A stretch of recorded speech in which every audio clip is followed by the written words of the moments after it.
My name's Tessa Winlock. I'm 28, and I want to start with the exact sentence my mother said to me because I've replayed it in my head so many times it's basically carved into me at this point. Marcus needs it more than you do. You can just rent somewhere. That was it. That was the whole explanation. $60,000 handed to my older brother for a house down payment, and me standing in my parents' living room getting told, casually, like she was suggesting a restaurant for dinner, that I should just rent somewhere. I didn't cry. I want to tell you I stayed calm and dignified, but honestly, I just went numb for a second, the way you do when something confirms a suspicion you've been avoiding for years. But here's the thing. What my parents didn't know, what nobody in my family knew, is that 3 weeks before that conversation, I'd already found out something about my own finances that they had absolutely no idea existed. And by the time this story's over, you're going to understand why "just rent somewhere" turned out to be the funniest thing anyone's ever said to me. Let me back up though, because you need the whole picture first. I grew up in Bend, Oregon, second of 2 kids. My brother Marcus is 3 years older than me. And look, I want to be fair here, because it's easy to make your sibling sound like a villain in these stories, and Marcus really isn't one. He's just always been the favorite, not in some dramatic, obvious way, in the quiet way, the way where nobody ever announces it, but you feel it in every decision that gets made in that house. My dad, Roland, worked as an electrician for almost 30 years, ran his own small crew eventually. My mom, Sheila, stayed home when we were young,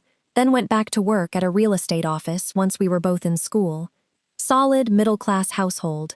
Nobody was struggling. Nobody was rich either. Just steady. Marcus was the athletic one, the one who got the varsity jacket, the one my parents' friends always asked about at parties. I was quieter, good grades, but quiet doesn't get talked about at parties the same way touchdown passes do. I didn't resent that as a kid, honestly. I just accepted it as how things were. Where it started actually mattering was money. Small things at first. Marcus got a car for his 16th birthday, brand new, a Civic. I got my aunt's old Corolla with 110,000 miles on it 2 years later, and I was told to be grateful. Which, fine. I was, I guess. But you notice the difference. You always notice the difference. College was the bigger one. Marcus went to Oregon State, all 4 years paid for by my parents. No loans, no work study, nothing. I got into a good school too, University of Washington, but by the time it was my turn, my parents told me things were tighter now, and I'd need to take out loans and work part-time to cover the gap. I did. I graduated with about $22,000 in student debt. Marcus graduated with 0. I want to be clear, I'm not bitter about working through college. That job actually taught me things, gave me experience that helped my career later. What bothered me, what still bothers me if I'm honest, is the explanation my parents gave every single time. It was never, "We simply have less money now." It was always some version of, "Marcus needs this more," or "You're more responsible, you'll figure it out." Like my competence was being used as a punishment. Like being capable meant I got less help, not more support. After college, I went into software project management, ended up at a decent-sized tech company in Seattle. Good salary, stable job, the kind of career my parents would occasionally mention to relatives with a vague sort of pride, though never with the same enthusiasm they used for literally anything Marcus did. Marcus, meanwhile, bounced around a bit. Sales jobs, mostly. Not bad at it, actually, but nothing that ever quite stuck for more than a couple years. He married his college girlfriend, Paige, had 2 kids pretty quickly, and settled into that stage of life where you're supposedly building something even if the foundation's a little shaky underneath. I stayed single longer, focused on my career, bought a decent car, built up savings the slow, unglamorous way. Every family gathering, there'd be some comment about how I should settle down, while Marcus got praised for having already settled, kids and all, even though, if you looked closely, his finances were actually kind of a mess. Credit card debt. A car repossessed once, quietly, that my parents helped cover so nobody outside the family would know. Little bailouts here and there that I only found out about years later, pieced together from offhand comments at holidays. Then, about a year ago, Marcus and Paige decided they wanted to buy a house. Their rental lease was ending, the housing market in Bend was doing what housing markets do everywhere, and they needed a down payment they didn't have saved. So they asked my parents for help.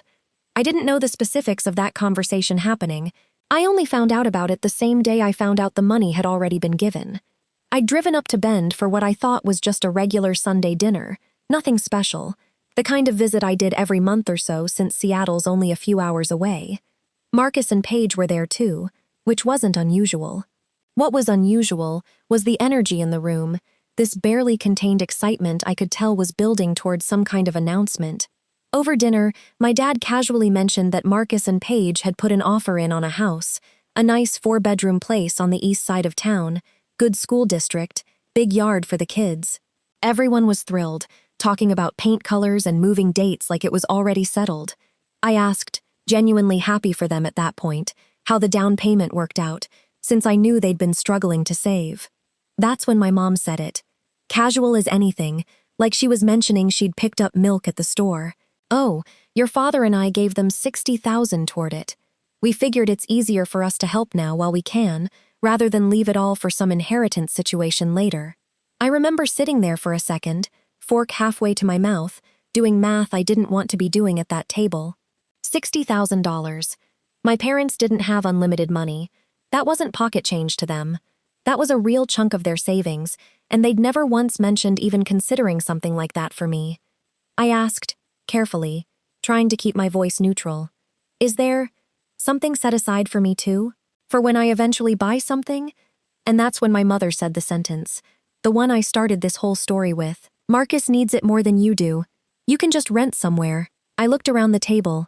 My dad didn't say anything, just kept eating like the conversation wasn't happening right in front of him. Marcus looked uncomfortable, at least, credit to him for that, but he didn't say anything either. Paige just smiled this small, awkward smile and looked down at her plate. I asked why. Why did Marcus need it more? I had a stable job. I'd been saving diligently for years, specifically for a future down payment. Marcus had a history of financial instability that my parents had quietly bailed him out of more than once. My mother's answer was, and I'm quoting this as close as I can remember it, "Because Marcus has a family to think about. You're just thinking about yourself right now. It's different when there's children involved." I sat with that for a second, just thinking about myself, as if building a stable financial future for my own life, on my own timeline, was some kind of selfish indulgence, while Marcus's repeated financial mismanagement, bailed out again and again by our parents, was somehow noble because there were kids attached to it. I didn't argue at the table. I've learned over the years that arguing with my mother in the moment never actually changes anything. It just gives her more material to describe later as me overreacting. I finished dinner, made polite conversation, and drove back to Seattle that night with my hands gripping the wheel a little tighter than usual. But here's where the story actually gets interesting. Here's the thing my parents had absolutely no idea about. 3 weeks before that dinner, I'd gotten a phone call from a woman named Renata Cole, an estate attorney out of Portland. My great-aunt Dorothea, my grandmother's younger sister on my mother's side, had passed away 2 months earlier. I barely knew her, honestly. She'd moved to Arizona decades ago, never married, no kids, and I'd maybe seen her 4 or 5 times in my entire life, mostly at big family funerals, and one memorable Christmas when I was maybe 10. Apparently, though, Dorothea had taken a liking to me during that one Christmas visit, some specific memory of me helping her carry dishes into the kitchen while everyone else stayed glued to the football game, and she'd apparently thought about that moment enough, over the following 18 years, that when she updated her will 5 years before she died, she left a specific bequest to me, not to Marcus, not to my mother, her own niece. To me, specifically, by name. Renata explained it over the phone, and I honestly thought there was some mistake at first. Dorothea had done reasonably well for herself, it turned out. She'd invested early in some tech stocks back in the 90s. Quietly, never talked about it with family, lived modestly her whole life despite having real money tucked away. Her estate, after some smaller bequests to a couple of charities she cared about, and after taxes, came out to just under $210,000 for me specifically. I hadn't told anyone. Not my parents, not Marcus, nobody. Partly because I was still processing it myself, partly because some instinct, honestly, some quiet voice in the back of my head, told me not to say anything yet. I don't know if I consciously suspected something like the Thanksgiving conversation with the $60,000 was coming. But some part of me wanted to hold on to that information privately, just for a little while, before it became something my family had opinions about. So when my mother told me to just rent somewhere, she had absolutely no idea that I was already sitting on more money than what they'd just given Marcus. She had no idea that her comment about me just thinking about myself was landing on someone who'd been quietly, diligently saving for years, who now had a genuine windfall on top of that savings, entirely outside her control or knowledge. I didn't say anything that night. I drove home, and over the next few days, I sat with a decision I needed to make. Not about the money exactly. Renata had already helped me get that properly set up in my own accounts, invested sensibly, nothing dramatic there. The decision was about what to do with the information itself, whether to tell my family, and if so, when and how. I thought about it for almost a month. During that month, I started house hunting, quietly, on my own, without telling anyone. I'd been pre-approved for a mortgage even before Dorothea's inheritance came through, based on my own savings and salary, so the house hunting itself wasn't even really about the new money at first. It was about finally doing what I'd been planning to do anyway, on my own timeline, without waiting for anyone's help or permission. I found a house, a genuinely beautiful one actually, 3 bedrooms, a view of the mountains, in a neighborhood in Bend that, and I want to be honest about this because it matters for what happens next, happened to be significantly nicer than the neighborhood Marcus and Paige had settled on. Not because I was trying to compete, it's just genuinely where the good listing was that month, and with Dorothea's money added to my own savings, I could afford considerably more house than I'd originally planned for. I closed on it in 6 weeks. Cash for a good chunk of it, actually, using part of the inheritance directly, with a smaller mortgage on the rest. I didn't tell my parents any of this was happening until after the closing was done, keys already in my hand. Then I invited them over for dinner, at my new house. I remember my mother's face when she pulled into the driveway. Confusion first, then something more complicated once she got inside and saw the place. Hardwood floors, a genuinely nice kitchen, a view from the back deck that made Marcus and Paige's East Side place look modest by comparison. Though, to be fair, their house is perfectly nice too. This isn't really about comparing houses. "Tessa, how did you afford this?" my mother asked, trying to keep her voice casual, though I could hear the calculation happening underneath it. So I told her. Everything. Dorothea's will, the $210,000, the fact that I'd known about it for weeks before that Sunday dinner where she told me to just rent somewhere. I watched her face change in real time. It wasn't quite shock. It was something more like recalculation, like she was mentally rewriting the last month of family dynamics in her head as fast as she could. "You never said anything," she said finally. "Would it have changed what you said to me at dinner?" I asked. About Marcus needing it more? About me just thinking about myself? She didn't have a good answer for that. Nobody ever really does when you ask them to justify something they said before they knew all the facts. Here's the part of this story I actually think matters most, more than the house itself, more than the money. What came out over the following weeks, in a series of increasingly uncomfortable family conversations, was something I hadn't fully understood before. This wasn't really about money at all, not at its core. It was about a pattern, a decades-long pattern, of my parents deciding, unconsciously or not, that Marcus's needs were simply more legitimate than mine, that his life stage, married with kids, automatically outranked whatever I was building on my own. My mother tried, at one point, to reframe the whole thing. "We didn't know you had that inheritance coming," she said.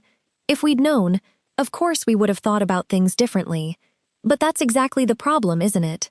The fairness of their decision shouldn't have depended on whether I happened to have a secret windfall they didn't know about. It should have been fair on its own terms, based on what they actually knew about both of their children's actual financial situations at the time.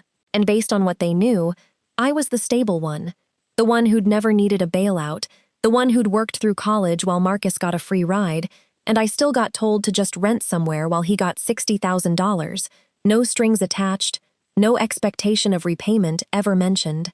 I didn't ask for anything from my parents after that conversation. I want to be clear about that, because I know some of these stories end with some big financial reckoning, a demand for equal treatment, a lawyer getting involved. That's not what happened here. And honestly, I didn't want that. The money genuinely wasn't the point anymore. Not once I had my own house, my own stability, entirely independent of anything they controlled. What I did do, though, was stop accepting the framing. Every time my mother, in the months since, has tried to slip back into some version of, well, Marcus has more responsibilities, I've calmly pointed out that responsibility and financial mismanagement aren't the same thing, and that being stable isn't a punishment that should cost me support, real or emotional. Marcus and I actually had our own conversation about all this, separately, a few weeks after that dinner. He came over to my new house alone, without Paige, and he was more honest with me than I expected him to be.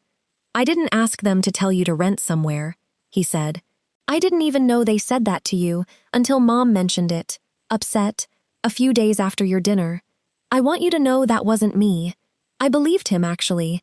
I don't think Marcus sat around scheming to get more than me. I think, like a lot of these situations, he simply existed inside a family system that had always tilted in his favor without him ever having to ask for it to, and it took an actual, direct comparison, my house against the money they'd given him, laid out side by side, for him to really see it clearly for the first time. I've been thinking about it a lot," he admitted, "about how much they've bailed me out over the years. Actually, more than you probably even know about. The car, some credit card stuff 2 years ago. I think I've just gotten used to it being normal. I didn't think about what it meant that you never got the same thing." That conversation actually helped more than any argument with my parents did. Marcus and I are closer now, honestly, than we've been in years, partly because we finally had an honest conversation about money and favoritism that neither of us had ever been willing to have directly before. My parents are still adjusting. My mother, in particular, still occasionally slips into old patterns, though she catches herself faster now, usually correcting mid-sentence when she starts to say something about Marcus needing things more. I don't know if that's real growth, or just her being more careful about what she says out loud. Maybe it's a little of both. I've decided I don't need to solve that mystery to move forward with my own life. I still see my parents regularly. We still do Sunday dinners, though now they happen at my house about half the time, which feels like its own quiet kind of statement, though I never framed it that way out loud. I think they understand it anyway. It's been about 5 months since I closed on the house. Dorothea's inheritance, once all the dust settled, actually left me with a small cushion left over even after the down payment, enough that I finally, genuinely, feel financially secure in a way I don't think I ever quite let myself feel before, always a little braced for the next comparison, the next quiet reminder that I was somehow less deserving of help than my brother. Sometimes I think about that one Christmas, when I was 10 years old, carrying dishes into Dorothea's kitchen while everyone else watched football, some small, unremarkable moment I don't even really remember clearly anymore. I think about the fact that a woman I barely knew, who I saw maybe 5 times in my whole life, apparently paid more attention to who I actually was than my own parents managed to over almost 3 decades. I didn't buy that house to prove a point to my family, not really, even though I understand why it might look that way from the outside. I bought it because I'd finally, for the first time, gotten a version of the fairness I'd been quietly waiting my whole life for someone in that family to offer me on their own. It just happened to come from someone who wasn't even really supposed to be paying attention.